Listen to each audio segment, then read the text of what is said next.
Hi everyone, welcome back. So Drattle44 here, bringing you a Apex video. And yes, I know, straight away, first thing a lot of you are going to say that do watch my content is, where have the Apex videos been? It's been quite a long time, you've been posting more Rocket League and things like that. And the answer is yes, that is very true.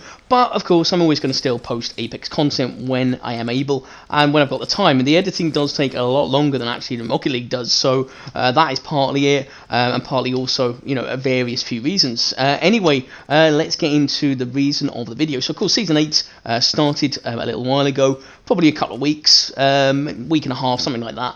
And of course, like anything, I wanted to showcase a little bit about the new character, the season, the Lock and Loaded, the collection event. There's lots of things to cover. So if you do like the video, you find it you enjoy it, you like the footage, the gameplay is really good. This is my best game actually so far in Season 8. And Fuse is in both because we have a win beforehand, but before the Lock and Loaded started, that I wanted to show, which was my first ever win with Fuse as well. So if you enjoy the content, drop me a like on the video, very much appreciated. And of course, if you want to subscribe for future videos from me, then that would be absolutely amazing. I usually do post Rocket League and Apex content, so if you do want to check them out, that would be absolutely amazing. I'm still heading towards the 150 subscribers at the moment. I'm planning to do a giveaway once I hit that as well. And if you've got any suggestions, then do drop that below as well. That'd be amazing. But otherwise, let's get into it. So, okay, so my thoughts on Season 8. So I'm going to go with the things that maybe disappointed me a little bit more. Now I know it could be saying, oh, you started with the negatives. There is a reason for that, and then I want to start with the positives, or the potential positives, which there are as well.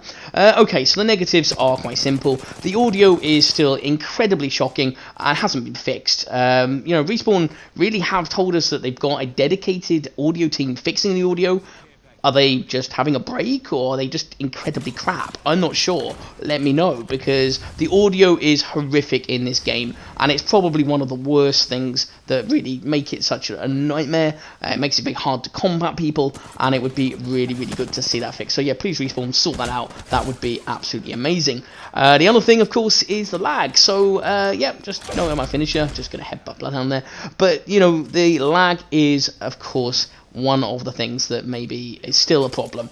Now, it's been going on since crossplay in Season 6, especially on console. I don't think it is such a big problem on a high-spec PC, but on console, especially PS4, maybe Xbox as well, there's a lot of people saying, look, the lag is unbearable, and it definitely is. And it seems to be worse on a Friday and a Saturday and a Sunday. Maybe that's when all the sweats wake up and decide that they must play, but that is the biggest issues with the game, and I hope that they get them fixed, because it is still a reason to stop playing as much, and it's a game that I love, and this is what I'm going to get into, the aspects that I love. So, Lock and Loaded, let's start with that. Lock and Loaded is a game mode that should be here permanently. Let's face it, is it good? Yes. Is it amazing? Definitely. I love landing with a shield and a weapon. That's great, because that is partly one of the biggest nightmares that a lot of us encounter. You know, finding some sort of weapon at the beginning, that scramble for loot, can be all a bit of a nightmare. And also then you've got a load of common items, so chances are you're going to find loads of scopes and hop-ups and all the other things that you don't want, and it is just not a great feeling. So I really like the Locked and Loaded. I'd love to see this as a permanent mode, because this is probably the most fun I've had with Apex for quite a while.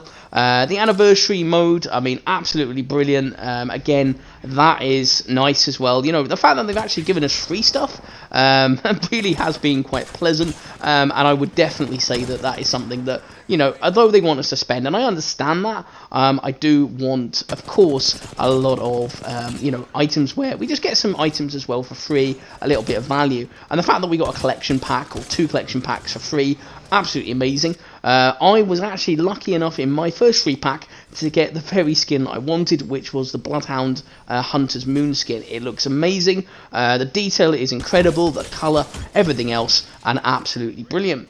And also, one thing to say in the Lock and Loaded is I absolutely love the Mozambique with the hammer point rounds. It is borderline insane. But this is the thing, you know, the Mozambique has been a meme for so long, but actually now it is really good, because the hop-up rarity is not just like you're looking for it for the entire match, never finding it. It's a little bit more viable. Doesn't mean it's the best weapon. It's going to still struggle against certain types of guns.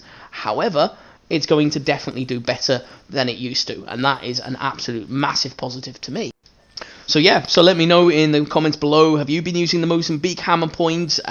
What do you think of Season 8? Do you like the collection event, the skins? Which one is your favourite skin? Mine personally was the Bloodhound one, like I said, the Hunter's Moon, absolutely amazing, and I was well over the moon, literally, to actually get that as my first free skin. I've still got one pack to get. Hopefully I'll get something reasonably good. I don't even care at this stage now what it is. Hopefully it's just reasonably decent. Right, well, let's move on to Fuse then. So Fuse was, of course, the latest addition to the Legends in Season 8. Firstly, I want to say that actually he fits into the game really well. His personality and his character just kind of suits. He's a typical Australian, as you'd imagine. Very blunt, very mercenary typed, you know, kind of just that kind of way. And it's really cool. And I do like his finisher as well. His standard finisher with the headbutt is absolutely brilliant. And I really like that one. I just think it's just typical, you know, the way that the character is. It suits his personality really well. You know, putting his hand down, offering them to pick them up, and then headbutting them as a kind of a thing, which you will see again in just a moment, because I get to do it actually a second time, which is rare, because actually, to be honest, I don't really use finishers that much in the game. Now, in terms of Fuse's kit, it does take a little bit of getting used to. I don't think he's a pick up and instantly play kind of character. He does take a little bit of getting used to, and I'm still learning, which is why you're not seeing loads and loads of me, you know, using his abilities in this particular one, but actually I did use it in the other. There we go, there's the headbutt, hit you up, there we are, bang, smack, you're dead, thank you very much. Now, one of the things is that Fuse's kit, obviously starting with his passive, you know, being able to pick up 2 grenades, I find myself picking up arc stars a lot more, ready to use, which I think is really good. I think it kind of just reminds, you know, for those who did play back in the beginning of the game, when you had 2 grenade slots, that was what was available. So it's just basically his passive is what it used to be. Could call it lazy, but at the end of the day, I kind of think it's just a nice addition. I wouldn't mind everyone having grenades, but then when you're getting grenade spammed, maybe it's not so great. So perhaps making it unique to one character is not such a bad thing after all. His kind of like firing the cluster bomb things, I think that one is the most underwhelming. It is situationally good when it comes to people closing doors and trying to heal. You can blow up the doors, and that's brilliant. They're going to fix the fact that it blows up Rampart's barricades in one hit, so obviously that won't be doing that either, or as of the time the video comes out, or very soon. They said that is going to be a patch. And his ultimate, the Ring of Fire, again, you have to kind of aim it. It's not something you can just kind of like whip out, quickly fire like some of the others. It does take a little bit of aiming and kind of getting used to. So he's kind of mid-tier character, mid-tier to get used to, but still, you know, relatively decent. Now, as you can see at the end here, just to kind of talk about this, using the cover, of course, to reload my gun, dodge some bullets. Luckily, I found an AUG-301, used the ult to try and, of course, you know, distract. Didn't really do a good job of it.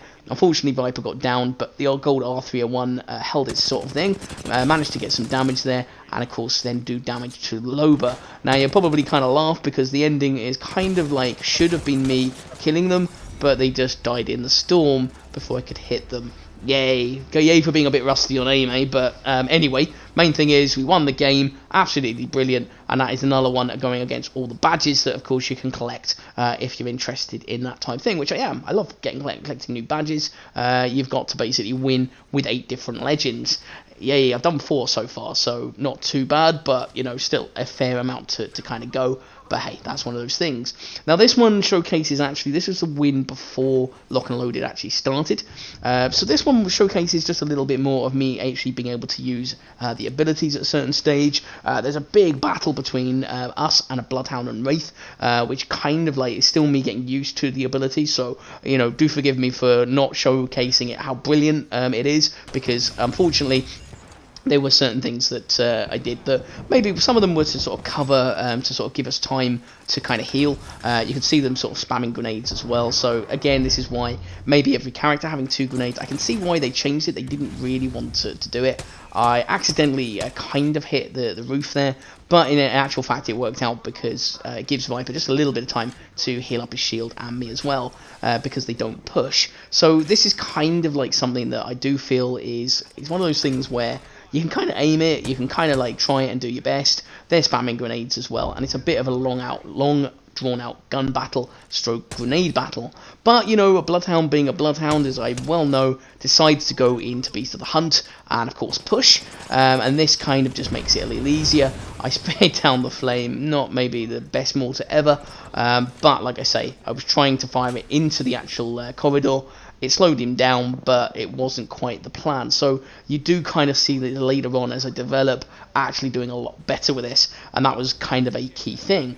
But you know, you've got Mirage there, just doing his little decoys with his little footprints.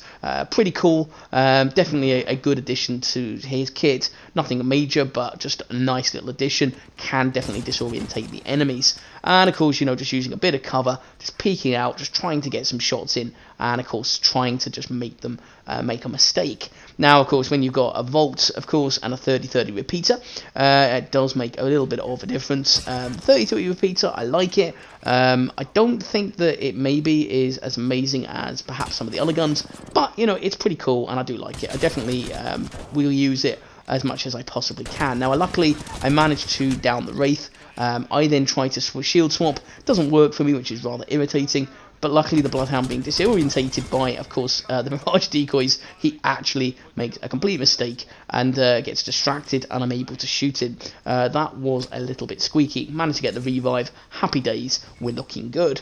Now, funnily enough, with this particular game, we never actually had to really leave water treatment. So, again, just one of those things where we're literally just waiting around. I know camping's not most fun. I'm quite an aggressive player, which Fuse kind of fits to a degree. He's not the most aggressive like Bloodhound, but he's definitely an aggressive-ish character, which is why maybe he fits my playstyle, and this is kind of one of those things. Now, I meanwhile found a Havoc and a Turbocharger, absolutely brilliant. I'd always recommend picking that up because it is very, very good, and of course, the 30-30 repeater with either a 2x4 or 3 times is pretty damn good as well, in my opinion. So the Octane, I literally tried to get the revive. I knew that's what he was going to do. He then tries to run off.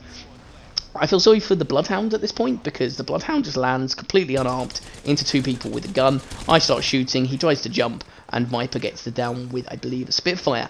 He was never going to get up from that. So I managed to then shoot, of course, the Octane. Like I say, still learning and using the gun. Maybe not the best with the aim at the moment, still a little rusty, but hey, that's one of those things. And the Octane, I don't know if he was trying to quit, actually, but he didn't really do a good job, and he then gets killed, job done. So we're then down to, of course, the last and final squad, which was kind of a good one as well. And this is probably the fight that really showcased the abilities. We do actually see a care package, and we do get a rare chance at finding a Prowler. So of course what I do is I let Viper take the Prowler. I know that he's definitely really likes the Viv weapon and has missed it since it's gone into the care package. So I'll always, you know, if someone's got a favourite weapon, we tend to try and help each other out as much as possible. So we literally run over, quickly grab that, and then reposition back into water treatment, because we know that's where the last ring is going to be. No signs of the final squads, so that's all good. I grab a shield battery from the care package, which is always nice. A big shield battery is always handy. Purple shotgun bolt, kind of useless. And then I ping the Prowler and say, right, let's get back into position. Let's get the high position, and then we can wait for the other squad to come in, because obviously they're not anywhere nearby, and this is kind of like always a good thing. If you can gain, position, you can gain sort of height, then this is going to give you a massive advantage 9 times out of 10 in any fight. And this really did. This has really made a difference. Now, one thing that a lot of people for some reason struggle with, Viper definitely did, is climbing up on certain parts of the terrain. So I usually will climb up onto the supply bin, could climb up on the boxes to be fair, and then I will climb up here as well to try and sort of get onto the roof, which I did. Now, you can open the doors actually to climb up and get extra height if you open them outwards, but I didn't bother with that one. I managed to climb up no problem. But Viper had a real difficulty in actually doing so, and unfortunately he struggled with climbing up. But it turned out it didn't matter, because I heard footsteps, so I literally said, right, they're coming. Try and make sure that you gain some sort of position, and I literally then look down. Of course, good thing is having a 3-time scope. There we are, good old Octane. Let's shoot him, and do let me know, what do you think of Octane's buff this season, because pretty damn amazing. I do think that a lot of people like it. Anyway, here we go. So this is where, of course, Fuse comes in very handy. Ring of Fire. Let's fire a few thermites in there, lovely, and I fire the clusters in as well. The fuse does really get absolutely destroyed at this point. He's taking a lot of damage. I do think of jumping down, and I try and climb up on the pipe. For some reason that doesn't let me do it. I don't know why. Jump down and of course fry the octane. So there you go, that was an absolutely amazing victory. 2 victories there with Fuse. So there you go, that is it. So I hope you enjoyed the content, the video, the victories, the action, everything else. And let me know in the comments below, like I said, what you think of the collection event, the skins, and all the other good things as well. But otherwise, that is absolutely everything from me for this Apex video. But thank you very much for watching. You have a great rest of the day, evening, or night. And you take care. I shall see you in the next video. Cheers now. Bye-bye.